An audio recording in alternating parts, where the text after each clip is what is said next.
자, 두 번째, 신뢰도입니다. 신뢰도. 자, 타당도와 신뢰도는 붙어 있어요. 그래서 같이 움직이는데, 신뢰도는 뭘까? 신뢰할 수 있다, 믿을 수 있다라고 얘기하는 것이 신뢰도예요. 즉, 뭐예요? 그럼 신뢰도는 여러 번 조사해도 같은 값이 나오는 거. 이것이 바로 신뢰도입니다. 자, 타당도는 뭐예요? 조사하고 싶은 것을 정확히 조사하는가라고 했던 게 타당도라고 하면, 신뢰도는 여러 번 조사해도 같은 값이 나오냐라고 물어보는 것이 신뢰도다라고 이제 이야기를 합니다. 자, 그러면 이제 내용을 좀 보도록 하겠습니다. 자, 신뢰도는요, 이 정의가 중요합니다. 그 다음에 뭐가 있냐? 측정 도구가 있어요. 측정 도구. 자, 우리 측정 도구를 무엇이 있는지 보도록 하겠습니다. 신뢰도는 5가지가 있어요. 왜 5가지가 있냐? 지금까지 나온 것 중 5번째 나온 것이 가장 좋기 때문에 더 이상 만들어지지 않는 겁니다. 자, 조사자 간 신뢰도. 자, 우리 조사자들이 있는데 이 조사자들은 어떻게 해요? 이 조사자 간 신뢰도니까 여러 번 조사할 때 같은 값이 나오니까 2번 이상 조사한단 말이에요. 그럼 조사자들도 되게 많겠죠? 근데 문제가 뭐냐면 조사자들이 이렇게 하는데 조사자들이 가지고 있는 신뢰도가 떨어진다는 거예요. 왜? 자신들이 조사자만이 가지고 있는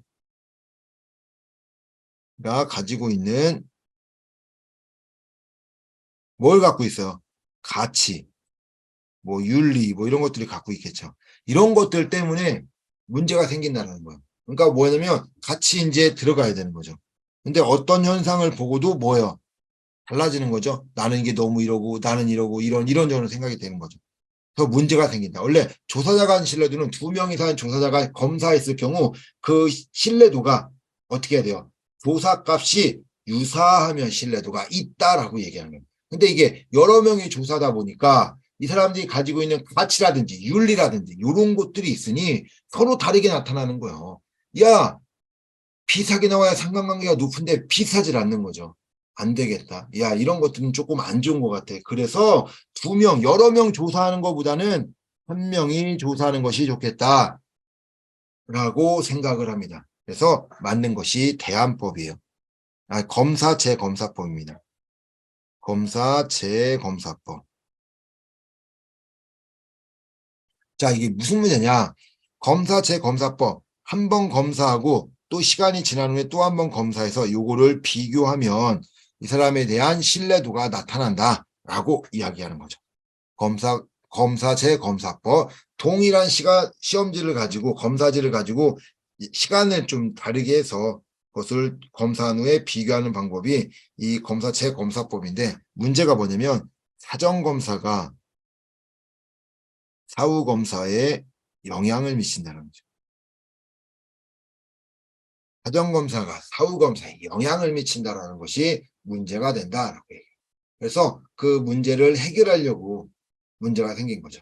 그래서 생긴 게 이제 자, 검사 재검사법이 있었어요. 그래서 이제 뭐냐, 조사자가 많다 보니까 뭐가 한 거야? 쉽게 하면 배가 산으로 가버리는 거야. 조사자가 많으니까. 그래서 1명이 하자라고 했더니 문제가 사전검사가 사후검사에 영향을 미쳐버린다라고 얘기하는 거죠.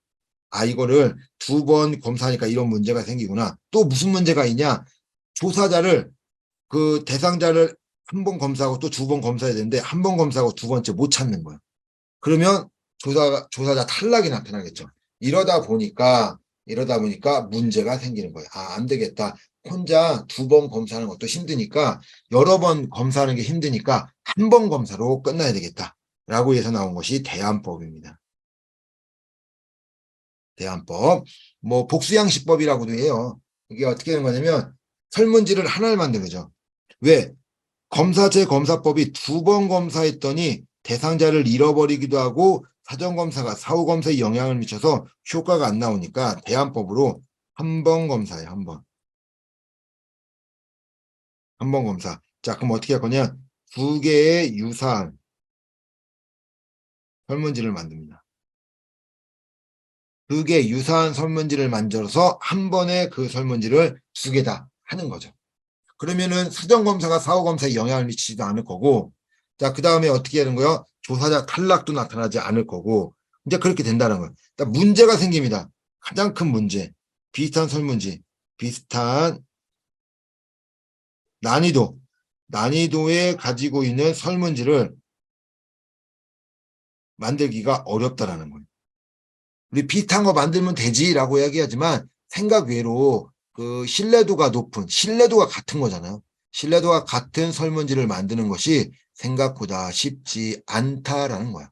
그래서 안 되겠다라고 얘기하는 거죠. 야, 이게 검사 재검사법의 단점인 검사 요인, 시간의 변화, 두 번 검사는 이런 문제를 극복할 수는 있긴 한데 뭐가 문제라고요? 이 복수양식법을 만드는 것이 어렵다라고 얘기해요. 그래서 안 되겠다. 야, 한 번 검사하는데 두 개로 검사하지 말고 뭐예요? 한 번 검사할 때 한 개의 설문지로 검사하자라고 해서 나온 게 반분법입니다. 반으로 자른다라고 얘기해요. 설문지에 지문이 많은데 이 많은 설문지에 유사하게 이제 반으로 자르게 남아있다라고 얘기하는 거죠. 그래서 이 독립된 측정 도구 하나, 그래서 하나의 측정 도구에서 짝수, 홀수 또는 뭐 위아래 이렇게 나누는 거죠. 짝수, 그다음에 뭐 10에서 1에서 30번, 31에서 60번 이렇게 비교하는 거죠.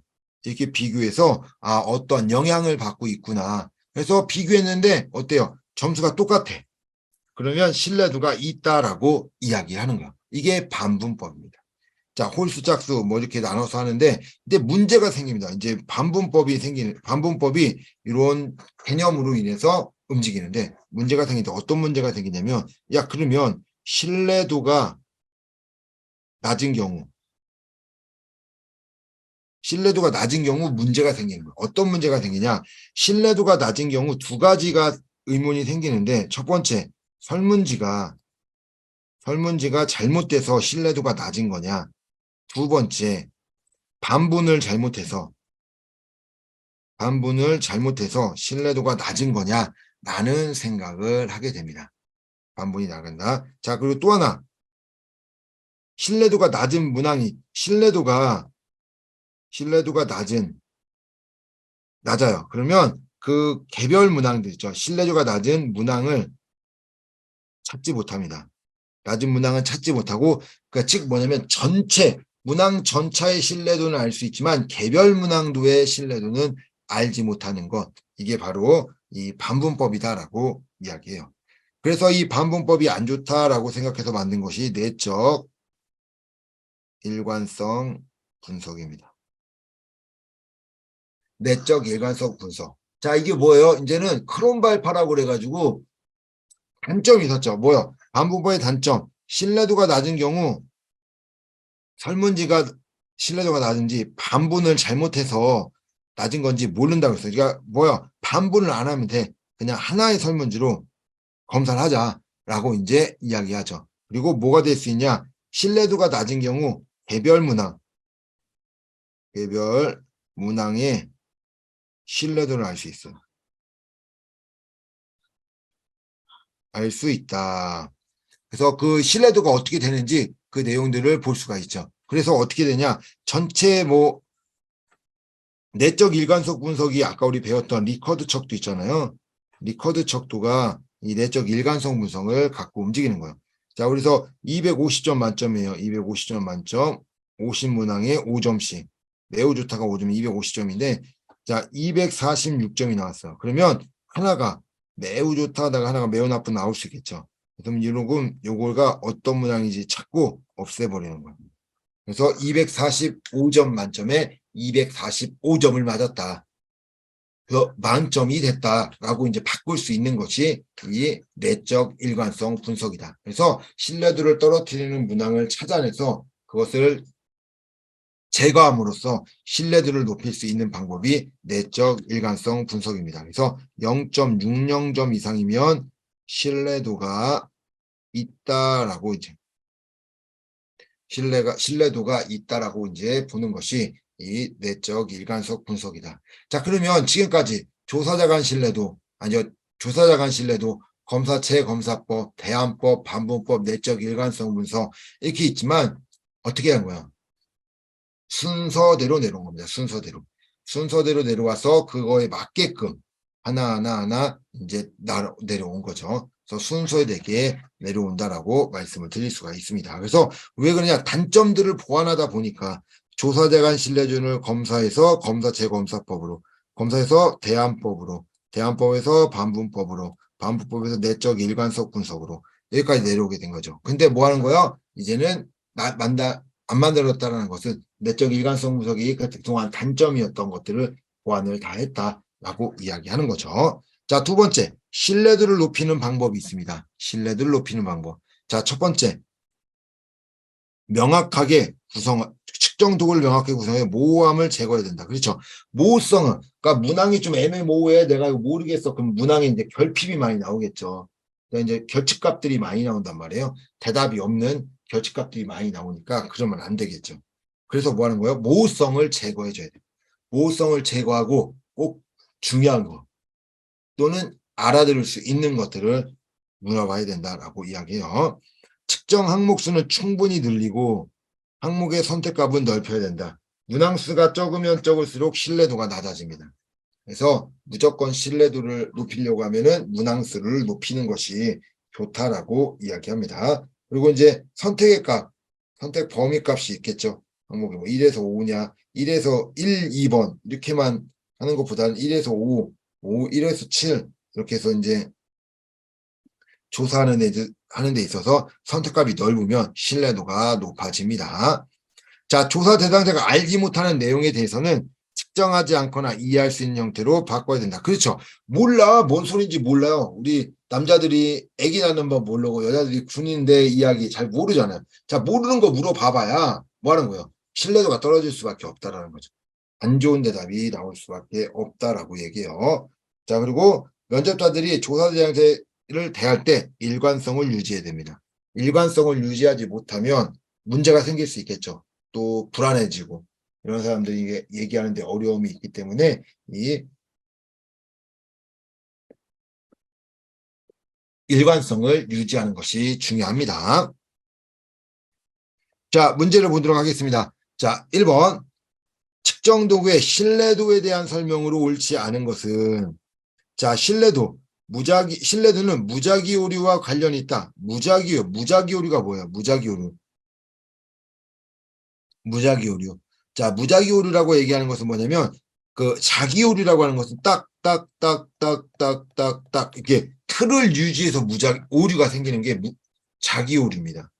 자기 오류, 인위적 오류로 딱딱딱딱딱딱. 그래서 예를 들어서 우리가 1번의 정답이 3번인데 4로 내가 측정을 해놨어요. 그러면 어때요? 1번에 3번 쓰면 다 틀리겠죠?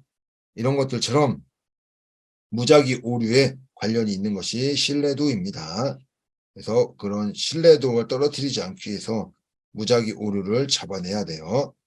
그래서 왜 신뢰도라고 하는 건 여러 번 조사해서 같은 값이 나오는 거잖아요. 그러니까 1번의 정답이 4번인데 내가 3번으로 했어. 그러면 3번은 다 틀리잖아요. 4번, 아니, 정답을 3번으로 썼으니까 4번 한 사람이 다 틀리겠죠.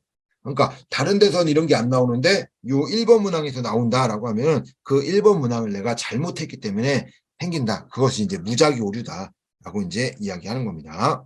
자, 2번 재검사법을 사용하여 신뢰도를 평가할 경우 측정 대상은 동일해야 된다. 그렇죠. 측정 대상은 동일해요. 왜? 2번 같은 대상자를 사전과 사후에 검사하기 때문에 그 대상자가 동일하는 것이 중요하다라고 이야기합니다. 자, 3번 측정하고자 의도한 것을 측정하는 능력을 말한다. 자, 정답은 3번이네요. 지금 계속 얘기했잖아요. 자, 측정하고자 의도한 것을 측정하는 정도. 자, 조사하고 싶은 것을 정확히 조사하는 것. 이게 뭐예요? 타당도죠. 타당도. 신뢰도는 뭐였어요? 여러 번 조사해도 같은 값이 나오는 게 신뢰도였죠. 그래서 의도한 것을 정확히 조사하는 능력은 이 신뢰도가 아니라 타당도다. 타당도에 대한 내용입니다. 자, 4번 크롬바 알파는 신뢰도 측정의 대표적인 방법이다. 그렇죠. 신뢰도의 제일 마지막 나온 거 뭐예요? 크롬바 알파 내적 일관성 분석이죠. 내적 일관성 분석이기 때문에 요것이 이제 대표적인 측정 방법이에요. 더 이상 뭐가 나오지 않았다고 그랬잖아요. 뭐가 나오지 않고, 뭐 여기서 말하는 게 그 신뢰도 측정 방법이 더 이상 나오지 않기 때문에 이 내적 일관성 분석이 그만큼 좋았다라고 이야기할 수 있겠죠. 단점이 없다 보니까 지금도 계속 사용하게 된다라고 이야기합니다. 자, 5번 측정 결과의 일관된 정도를 말한다. 일관성. 그렇죠. 신뢰도는 일관성이죠. 여러 번 조사해도 같은 값이 나온다. 그냥. 그러니까 뭐요? 계속 같은 값이 나와. 1번, 1번, 1번, 1번, 1번, 1번, 1번. 즉, 신뢰도가 있다라고 이야기를 할 수 있는 겁니다. 그래서 측정 결과가 일관된 경도를 말하는 건 신뢰도가 맞아요. 자, 2번. 측정 도구입니다. 측정. 신뢰도의 측정의 신뢰도와 타당도에 대한 설명으로 옳은 것은 측정의 신뢰도와 타당도에 대한 설명으로 옳은 것은 신뢰도는 일관성을 표현할 수 있는 개념이다. 일관성을 표현한다. 일관성이라고 하는 건 일관성을 표현한다라고 하는 것은 계속 하는 거잖아요. 계속 했는데 같은 값이 나오는 것이 일관성을 추구한다라고 얘기할 수 있겠죠. 자, 신뢰도와 타당도. 신뢰도는 일관성을 표현할 수 있는 개념이다. 그렇죠. 신뢰도는 일관성을 표현할 수 있는 개념이 맞습니다. 자, 2번. 측정 도구의 문항 항목수가 적을수록 신뢰도가 높아진다. 정답 2번이네요. 신뢰도가 높아지려고 하면 뭐 할 수 있어요? 문항수가 많아야 된다라고 했어요. 많아야 된다. 많을수록 신뢰도가 높아지기 때문에 들어가죠. 자, 보면은, 자, 우리 10개 중 하나 틀립니다. 9점. 100개 중 하나, 99점. 1000개 중 하나, 999점. 신뢰도 990점이죠.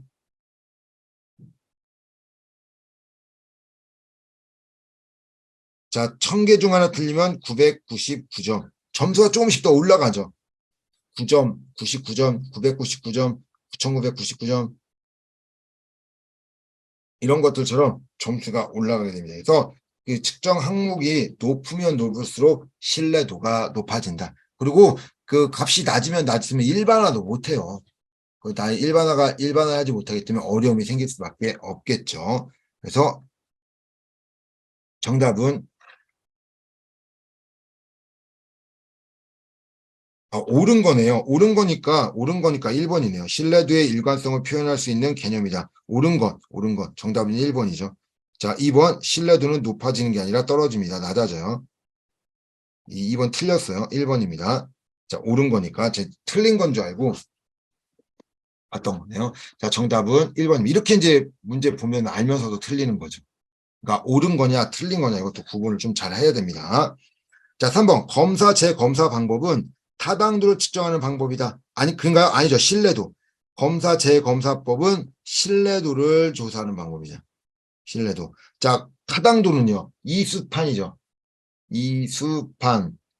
수렴 타당도에는 동시역 타당도 예측 타당도고, 그다음에 이수판 판별 타당도에는 아니죠. 내기계죠. 내기계. 개념 타당도에 이수판이 들어가죠. 개념 타당도에 들어가는 게 이해 타당도, 수렴 타당도, 판별 타당도 이렇게 이제 들어가는 거지. 이 검사 방법은 신뢰도입니다. 신뢰도. 자, 편향은 측정의 비체계적 오류와 관련이 있다. 편향이에요. 내 평양성. 내 평양. 비체계적 오류라고 하는 것은 내가 실수로 나타나게 되는 거예요. 그래서 언제 어떻게 나타나는지 모르는 것이 이 실수인 거예요. 자, 근데 어떤 거 이제 눌러야 되는데 1번 누르려고 하다가 타자비로 2번 눌렀어요. 그래서 체계적으로 나타나는 게 아니라 어쩌다 이렇게 하나씩 나타나는 오류들을 비체계적 오류라고 얘기하는 거고요. 편향이라고 하는 것은 나는 기독교야. 그러니까 기독교에 좀 초점을 두고 있어요. 그러면 기독교에 대한 내용에 좀 긍정적인 점수를 주겠죠. 이런 게 편향이란 거예요. 내가 어떤 생각을 하고 있는가, 그리고 그 생각으로 인해서 내가 어떻게 변할 수 있냐, 이런 게 이제 편향이라고 얘기를 하는 거죠. 그런 것처럼 이 편향은 그때 내가 생각하는 그 기독교에 대한 내용에 대한은 다 똑같이 평가가 나오겠죠. 비체계적 오류가 아니라 체계적 오류로 나와요. 체계적으로 그거에는 계속 나타나게 된다는 거죠. 편향이 그런 생각들을 갖고 있는, 그러니까 우리로 치면은 뭐 고정관념이라고 할까요? 고정관념, 편향 이런 고정관념처럼 딱 정해져 있기 때문에 그거에 대해서는 그렇게 나온다 해서 계속 나오겠죠. 이런 것들은 체계적 오류와 관련이 있다라고 이야기를 합니다. 자, 5번 측정 도구의 신뢰도가 높아지면 타당도가 높아진다. 자, 신뢰도가 높아지면 타당도가 높아진대요. 자, 신뢰도가 높아지면 타당도가 높아진다. 요 그림이 있습니다. 자, 이거 타당도가 높죠. 타당도. 타당도가 뭐예요? 조사하고 싶은 것을 정확히 조사합니다. 환역, 관역을 이 가운데다 쌓았어요. 타당도 높죠. 자, 신뢰도도 높죠. 여러 번 쏴도 같은 값이 나왔죠. 여러 번 조사해도 같은 값이 나오는 거 신뢰도. 그러니까 이게 계속 같은 쓰다 보니 신뢰도가 높은 거죠. 자, 요 두 번째 그림. 여기 모입니다. 이것도 타당도가 높은 거죠. 타당도가 높아요. 왜? 계속 같은 곳을 쏘니까. 조사하고 싶은 것을 정확히 조사하는 것처럼 같은 곳을 쏩니다. 자, 근데 뭐요? 신뢰도는 떨어지죠. 아, 죄송해요. 신뢰도가 아니죠. 타당도가 떨어집니다. 예, 타당도. 왜? 우리는 조사하고 싶은 것을 정확히 조사하니까 요 안에 나와야 돼요. 요 안에 나와야 되는데 다른 데를 조사하고 있어요. 그러니까 타당도는 떨어지죠. 자, 신뢰도는 있습니다. 신뢰도는 여러 번 조사하더라도 같은 값이 나온다고 했어요. 여러 번 조사했는데 같은 값 계속 여기 맞고 있는 거죠. 신뢰도는 높아요. 자, 이거 이 그림. 조사하고 싶은 것을 정확히 조사 못하죠. 그다음에 여러 번 조사해도 다른 값이 나오죠. 타당도와 낮고 신뢰도도 낮습니다. 자, 그러면 요 내용을 봐야 되겠죠. 자, 측정도의 신뢰도가 높으면 타당도가 높다. 자, 신뢰도가 높으면 타당도가 높다. 신뢰도가 높으면 타당도가 높다. 맞죠? 신뢰도가 높으면 타당도가 높습니다. 근데 무조건 근데 이제 높아진다라고 타당도도 높아진다라고 얘기하는데 이 이제 무조건 높다라고는 할 수는 없는 거예요. 자, 방금 얘기한 타당도가 높으면 신뢰도가 높아지면 타당도가 높다라고 얘기할 수 있지만 신뢰도가 높다고 해서 무조건 타당도가 높은 게 아니라 낮은 타당도도 있잖아요. 그렇기 때문에 옳은 것이다라고 얘기할 수 없습니다. 틀렸죠? 무조건 타당도도 높아지는 게 아니라 신뢰도가 높아지면 타당도가 높을 수도 있고 낮을 수도 있다. 이렇게 얘기하겠죠. 높을 수도 있고 낮을 수도 있다라고 이야기하는 것이 이 내용입니다. 그래서 요 4번도 틀리죠. 그래서 높아진다가 아니라 높을 수도 있고 낮을 수도 있다라고 이야기해야 됩니다. 자, 3번 총 20문항의 척도에 10문항씩 두 조합을 나눈 후 평균의 값을 상관관계를 보고 측정의 일관성을 확인했다. 이에 옳지 않은 것은 자, 우리가 이제 일관성을 본대요. 신뢰도의 측정 방법 중 하나다. 그렇죠. 20문항을 척도로 10문항으로 두면 반분법이죠. 반분법. 반으로 나눠서 한다라고 해서 반분법 하나요. 일관성을 확인하기에 두 번 조사하는 불편함이 없다. 그렇죠. 한 번 조사해갖고 반으로 나눴기 때문에 불편함은 없어요. 20문항의 동일 개념을 측정해야 적용할 수 있다. 그렇죠. 동일한 개념이에요. 그냥 다른 것들 이렇게 하면 비교할 수 없기 때문에 동일한 개념을 측정해야지만 그 내용을 비교할 수 있습니다. 4번 문항을 어떻게 두 조합을 나누느냐에 따라 상관관계가 달라지다. 그렇죠. 우리 반분법의 가장 큰 단점이 신뢰도가 낮은 경우 반분을 잘못해서 낮을 수 있는지 이런 것들을 알 수 없다고 그랬잖아요. 그러니까 반분을 세로 할 거냐 가로로 할 거냐 어떻게 뭐 1번에서 홀수로 할 거냐 짝수 할 거냐 이런 것에 따라서 상관관계가 달라지게 됩니다. 자, 상관관계가 낮은 경우 어떤 문항을 할지 알 수 있다. 알 수 없죠. 알 수 있는 것이 내적 일관성 분석입니다. 내적 일관성 분석이 요 내용들을 상관관계를 알 수 있어요. 자, 옳지 않은 거니까 5번이네요. 5번이 옳지 않습니다.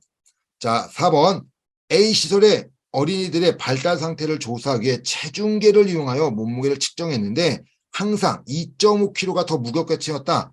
다음 측정에 관한 설명으로 옳은 것은 자, 측정했는데 2.5kg가 더 무겁게 나왔대요. 그러면 모든 아이들에게 2.5kg가 더 무겁게 나온 거겠죠. 일관성은 있겠네요.